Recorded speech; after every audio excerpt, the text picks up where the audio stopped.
পবিত্র কোরআনুল কারীমের মধ্যে ঘোষণা করে দিলেন ইউসাব্বিহু লিল্লাহি মা ফিস সামাওয়াতি ওয়াল আরদ। আল্লাহ জানিয়ে দিলেন ও দুনিয়ার মানুষ, আসমান এবং জমিনের মধ্যে যতগুলো জীব আছে, যত তরুলতা আছে, যত মখলুকাত আছে, সবাই কিন্তু আমি আল্লাহ রাব্বুল আলামিনের জিকিরের মধ্যে লিপ্ত থাকে।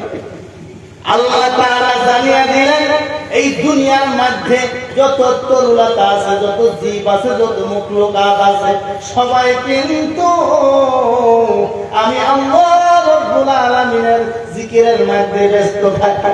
তুমি কেমন বান্দা হইলাও, তোমরা দুনিয়ার মধ্যে আমি আল্লাহকে তোমরা স্মরণ করা বাদ দিয়া এই দুনিয়ার মধ্যে আরামের ঘুম আরাম করতেছ আর জীবনটাকে কাটাইয়া দিতেছ।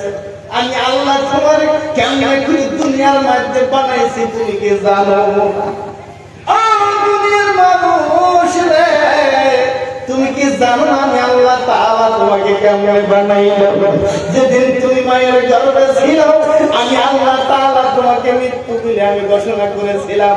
যেদিন তুমি মায়ের গর্ভে ছিল সেদিন কিন্তু তুমি ছিলা মৃত্যু। আল্লাহ তাআলা বলেছিলেন কাইফা তাকফুরুন, কেন অবর্ত বললেন? আল্লাহ বললেন কেন কাইফা, কেন রে বান্দা, কেন কেন আমাকে তোমরা ইনকার করো? তোমরা কি জানো না তোমরা তো এই দুনিয়ার আশায় তোমরা ছিলাম মৃত্যু, তোমরা ছিলাম মৃত্যু। আল্লাহ তাআলা বললেন এই দুনিয়ার আশায় তোমরা ছিলাম মৃত্যু। আল্লাহ রাব্বুল আলামিন বলেন সুম্মা ইউহয়িকুম, আমি আল্লাহ তোমাকে আমি পুনরায় দুনিয়ার মধ্যে পাঠাইলাম। এবার প্রশ্ন আসে তুমি কোথায় ছিলা? তোমার রূহ কোথায় ছিল? তুমি যে মৃত্যু ছিলা তুমি কোথায় ছিল? তাফসীর ইবনে কাসিরের মধ্যে উল্লেখ আছে তোমার রূহটা শাকের মধ্যে ছিল, আলুর মধ্যে ছিল, বাগানের মধ্যে ছিল, টমেটোর মধ্যে ছিল। ওখান থেকে আল্লাহ তোমাকে পৃথিবীর জমিনের মধ্যে তোমাকে আবার সৃষ্টি করলেন। সুবহানাল্লাহ। ও বান্দা ধ্যান দিয়ে দিবেন, মায়ের গর্ভে যদি ছিলাম আল্লাহ তাআলা কিন্তু মায়ের মুখ দিয়ে তোমার মুখে খানা খিলায়। তুমি যখন মায়ের গর্ভে ছিলা মায়ের গর্ভের মধ্যে ছিলা, আল্লাহ বলেন আমি বড় সুরক্ষিত করে মায়ের গর্ভের মধ্যে তোমাকে 10 মাস 10 দিন রাখলাম। কিন্তু আমি কিন্তু তোমার মুখ দিয়ে আমি কোনো খানা খিলাই নাই। বলে কেন খিলানো নাই? আল্লাহ বলেন আমি চাই না আমার বান্দার মুখটা অপবিত্র হয়ে যাবে, সেই জন্য আমি আল্লাহ তাআলা মায়ের নাভির সাথে আমি সন্তানের নাভিটা আমি জরিপ করে দিয়েছি। নাভিটা আমি জরিপ করে দিয়েছি, সেখান থেকে মা ভক্ষণ করে ওই নাভির সাথে কানেকশন হয়ে সন্তান তুমি খায় তিল তিল খুলি আমি আল্লাহ তোমার এমন তুমি বানাইলাম রে। আমি আল্লাহ তোমাকে এত সুন্দর করে মায়ের গর্ভের মধ্যে আমি তোমাকে বানাইছি। ওই গারের মধ্যে ওই মায়ের গর্ভের মধ্যে না গেছে বাতাস, না গেছে হাওয়া। ওই মায়ের গর্ভের মধ্যে 10 মাস 10 দিন গর্ভ ধারণ করে করে কষ্ট করে জীবন কাটাইছে। মা কোনদিন সারা রাত ধান্না ধরে ধরে জীবন কাটাইছি। বাবা বলছে কেন তুমি ধান্না ধরে ধরে কাটাও? মা ডাকতে বলে ও আমার স্বামী রে, যখন আমার পাও পাশে লাথি দেয় আমার কলিজার মধ্যে আঘাত হয়ে যায়, আমি বিছানায় ঘুমাইতে পারি না। আমি ধান্না ধরে ধরে আমি জীবন কাটাইছি। মায়েরা নবী বলেন কোন মা যদি এইভাবে করে 10 মাস 10 দিন গর্ভ ধারণ করে সন্তানের কষ্ট সহ্য করে, আমার আল্লাহ ওই বান্দা বান্দির আমলে, ওই মায়ের আমলে একটা করে রাত যাবে আর আল্লাহ তাআলা তার আমল রাখিয়া দিয়েছে। একবার চিল্লাইয়া বলা যাবে নি ভাই সুবহানাল্লাহ। ও ভাই মুসলমান,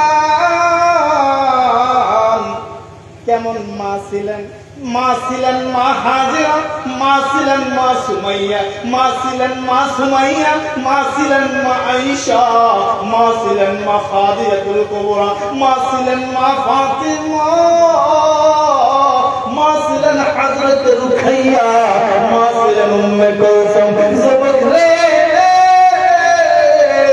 আমি তোমাদেরকে শর্টকাট আমি একটা কথাই আমি দুনিয়ার মধ্যে তোমাদেরকে আমি বলে যাব, এই দুনিয়ার মধ্যে কোনো মানুষ নাই যে টাকার পাগল হয় না, এই দুনিয়ার মধ্যে কোনো মানুষ নয় যে সম্পত্তির পাগল হয় না, এই দুনিয়ার মধ্যে কোনো মানুষ নয় যে দুনিয়ার মধ্যে নিজের সম্মান চায় না, এই দুনিয়ার মধ্যে কোনো মানুষ নয় যে দুনিয়ার মধ্যে বেশি দিন বাঁচতে থাকে চায় না। এই দুনিয়ার মধ্যে মানুষ তিনটা বস্তুর জন্য অবশ্য পাগল। কেউ চায় আমার সম্পত্তি অনেক হইয়া যাক, কেউ চায় আমার টাকা অনেক হইয়া যাক, কেউ চায় আমি দুনিয়ার মধ্যে অনেক সময় আমি রাজত্ব করি। দয়ার নবী বলেন এই তিনটা বস্তু পায়া যাবা, একটা কাম যদি দুনিয়ার মধ্যে করে বলে কোন আমলটা করা হবে? বলে একটা আমল যদি করতে পারো তিনটা বস্তু তোমার কদমে আইসা যাব। নবী বলে দিলেন তিনটা বস্তু তোমার কদমে আসবে, তার জন্য একটা কাম করতে হবে। বলে কোন কামটা? নবী মুহাম্মদ বলে দিলেন পৃথিবীর জমিনের মধ্যে যার জন্ম তুমি মা বাইসা আছে, পৃথিবীর জমিনের মধ্যে যার জন্মদাতা বাবা দুনিয়ার মধ্যে বাইসা আছে, পৃথিবীর জমিনের মধ্যে যার কলিজার টুকরা মা দুনিয়ার মধ্যে বাইসা আছে। নবী বলে দিলেন দুনিয়ার সম্পদ যদি তুমি অর্জন করতে চাও রে বাবা, দুনিয়ার মধ্যে যদি তুমি নিজের সম্মান বাড়াইতে চাও রে বাবা, দুনিয়ার মধ্যে যদি তোমার ইজ্জত তুমি বাড়াইতে চাও, তোমার হায়াত বাড়াইতে চাও, নবী মুহাম্মদ বলে দিলেন এই মার পা ধরো, মাকে বলো মা গো, পৃথিবীর জমিনের মধ্যে অনেক টাকা কামাই করি আমার হাতে নাই, আমি ইজ্জতের পাগল কিন্তু মানুষ আমাকে ইজ্জত করে না রে বাবা। এই দুনিয়ার মধ্যে অনেক বাবা আজকে মেহফিলের মধ্যে বসে আছে যাদের মহান, যাদের বাবা নাই, সন্তানেরা যখন নিজেকে বাবা বলে ডাক দেয় বাবার চন্তরের মধ্যে চিৎকুর দিয়ে ওঠে, ওই সময় বলে সন্তানদের তুমি আমার বাবা ডাকো,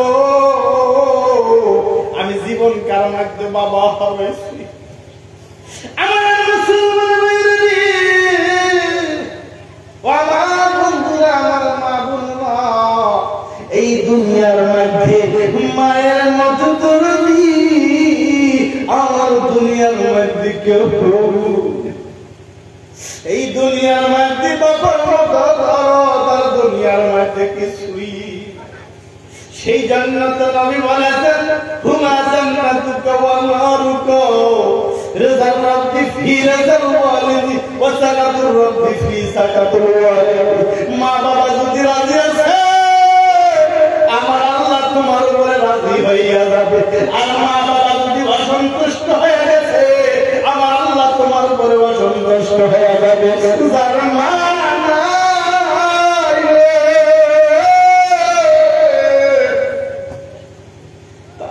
মতো দুঃখী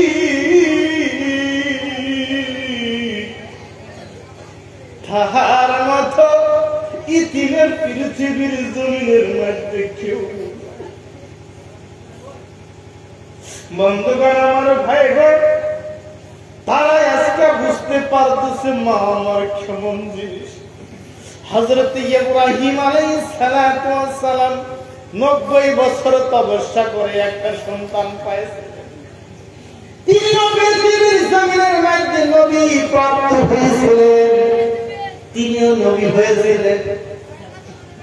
সেই সন্তানকে আল্লাহর ভালোবাসা পাওয়ার জন্য যখন সন্তানের বয়স কিতাবের মধ্যে উল্লেখ আছে ভাই, সন্তানের বয়স যখন 40 দিন, হযরত ইসমাঈল আলাইহিস সালাতু ওয়াস সালামের বয়স যখন 40 দিন, হযরত ইব্রাহিম আলাইহিস সালাতু ওয়াস সালাম স্বপ্নের মধ্যে দেখতে পাইলেন, ও আমার ইব্রাহিম খলিল, আমি আল্লাহ হুকুম করলাম তোমার 40 দিনের সন্তানটাকে এখান থেকে তোমার বাড়ি থেকে 40 মাইল দূরে ওই মরুভূমির জমিনের মধ্যে রাইখা আসো।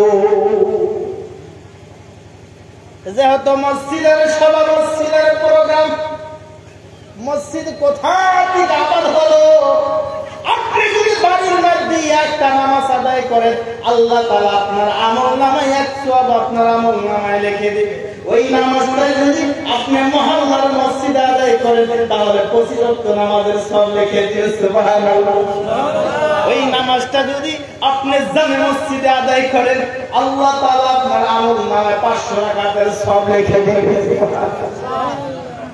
ওই নামাজটা যদি আপনি আপনার দেশের কোন বড় মসজিদে আদায় করেন, তাহলে 25,000 ওয়াক্তের নামাজের সওয়াব আপনার আমলনামায় লিখে দিবে। ওই নামাজটাই যদি আপনি বাইতুল মুকাদ্দিসের মধ্যে যদি আদায় করেন, আমার আল্লাহ আপনার আমলনামায় 50,000 রাকাতের সওয়াব লিখে দিবে। ওই নামাজটাই যদি আপনি কাবা শরীফের মধ্যে আদায় করতে পারেন, মক্কার জমিনে আদায় করতে পারেন, আমার আল্লাহ আপনার আমলনামায় 1 লক্ষ নামাজের সওয়াব লিখে দিবে। সুবহানাল্লাহ। আমার মুসলমান ভাইরা, হযরত ইসমাঈল আলাইহিস সালাতু ওয়াস সালাম 40 বছর 40 মাস বয়সে আল্লাহ তাআলা হুকুম করলেন, ইব্রাহিম তোমার সন্তানটাকে এখান থেকে 40 মাইল দূরে নিয়ে মরুভূমির জমিনের মধ্যে রাইখা আসো। বিবি হাজেরা স্বামীর কথা শোনার সাথে সাথে নিজের কলিজার টুকরা নিজের সন্তানকে বুকের মধ্যে জড়াইয়া ওই মরুভূমি জমিনের দিকে চলে গেলেন। ওই মরুভূমি জমিনের দিকে চলে যাইয়া 40 মাইল দূরে চলে গেলেন। কিছু খেজুর নিয়েছে আর এক মুশকিলা পানি নিয়ে সেখানে রওনা হয়ে গেলেন। ওই মরুভূমি জমিনের মধ্যে যাইয়া হযরত ইব্রাহিম আলাইহিস সালাতু ওয়াস সালাম বললেন, আমার স্ত্রী রে, আল্লাহ হুকুম করেছেন, এই হুকুমের কথা তোমার মন্তব্য কি? বিবি হাজেরা এমন মাসলে ডাক দিয়ে বললেন, স্বামী গো, আমাকে আপনি যেই খেজুর আর যেই পানি দিয়ে যাইতেছে, আপনার কলিজার টুকরা ঘুরে এসে আর আপনি পাবেন না। আপনারা শুনবেন ঘটনা, শোনার ইচ্ছা আসেনি বাবা, মন মানসিকতা আসেনি? একবার জোরে বলেন নারায়ে তাকবীর। আমার মুসলমান ভাই, হযরত ইব্রাহিম আলাইহিস সালাতু ওয়াস সালাম খুলিদের টুকরা হযরত ইসমাঈল আলাইহিস সালাতু ওয়াস সালামকে বিবি সহ মরুভূমির জমিনের মধ্যে নিয়ে সেখানে রেখে দিল আর সেখান থেকে চলে আসলো। রাত গভীর হয়ে গেল। মা এবার সন্তানের দিকে তাকায় আছে। অল্পদিন পরে কিছুগুলা খেজুর ছিল, খেজুর পুড়িয়ে গেছে, পানি এক মুশকিলা ছিল, পানিও পুড়িয়ে গেছে। সন্তানকে কি খাওয়া? সন্তানকে খাওয়ানোর জন্য কিছুই নাই। এইভাবে করে 1 সপ্তাহ যখন চলে গেছে, সন্তানকে খাওয়ানোর জন্য নিজের বুকে আহার পর্যন্ত শুকিয়ে গেছে। বিবি হাজেরা নিজের জবান চুষাইয়া চুষাইয়া ইসমাঈলকে পানি পান করাইছে। সুবহানাল্লাহ। এমন মা ছিল গো বিবি হাজেরা, তাও মাঝে মাঝে বলতো, আল্লাহ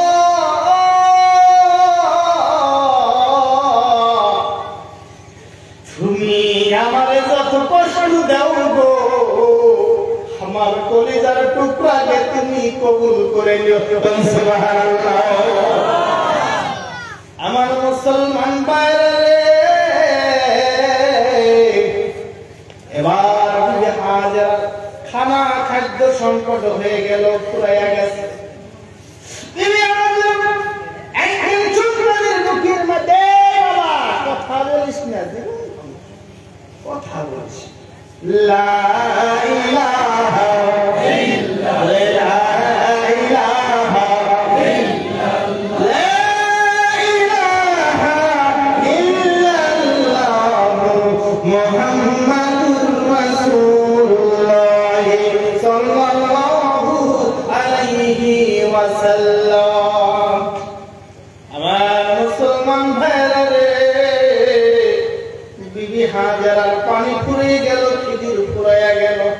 সন্তানকে কি খাওয়াইবে? তিনি একবার সন্তানের মুখের মধ্যে নিজের কানটা রাখায়া দেখে যেহেতু 90 বছর তপস্যা করে কলিজার টুকরায় একটা সন্তান পাইছে, কানটা যখন লাগায়া দেখে যে কোন্তরটা ধক ধক ধক ধক করতেছে, মায়ের কলিজায় মানে না, মায়ের কলিজায় মানে না। মা এবার পানির জন্য দৌড়াদৌড়ি আরম্ভ করে দিল। মরুভূমি জমিন এমন ছিল 40 মাইল এদিকে 40 মাইল ওদিকে, চারদিকে কোনো মানুষের সারা শব্দ নাই। চারদিক থেকে মরুভূমি জমিন। যারা চরের মধ্যে থাকছেন, বালুর চর আপনারা দেখতে পারবেন, বুঝতে পারছেন। চারদিকের মধ্যে কোনো মানুষের শব্দ নাই, পানি তো থাকবে দূরের কথা। বালু যখন তাকায় দেখে মনে হয় ওদিকে পানি আছে, দৌড় দিয়ে যায় দেখে পানি নাই। আবার আর একদিকে তাকায় দেখে মনে এইদিকে পানি আছে, ওদিকে চলে যায় দেখে পানি নাই। এইবার চারদিক ঘুরলো, এবার পানি নাই। আবার আজ সন্তানের বুকের মধ্যে কানটা লাগায় দেখে সন্তানের ওই কষ্টটা, যে অন্তরটা ধক ধক ধক ধক করতেছে। এবার আল্লাহর কাছে বলে, বলবো গো তোমার জন্য কোন সাহায্য দিতে হয় গো, আল্লাহ এই মুহূর্তে তুমি সাহায্য করে দাও। ভাইরা আমার, বন্ধুরা, না এবার বিবি হাজেরা দৌড় দিয়ে সাফা মারওয়া পাহাড়ের উপরে উঠলেন। যারা হজ করতে যায় তারা বোঝেন সাফা মারওয়া পাহাড় থাকে, ওই পাহাড়ের উপরে উঠে দেখে পাহাড়ের মধ্যে একটা গর্ত আছে, গর্তের মধ্যে কিছু পানি। পানিটা হাতে নেয়, আবার সন্তানের দিকে তাকায় দেখে আমার কলিজার টুকরা আছে। পানিটা হাতে নিয়ে আবার সন্তানের দিকে তাকায় দিকে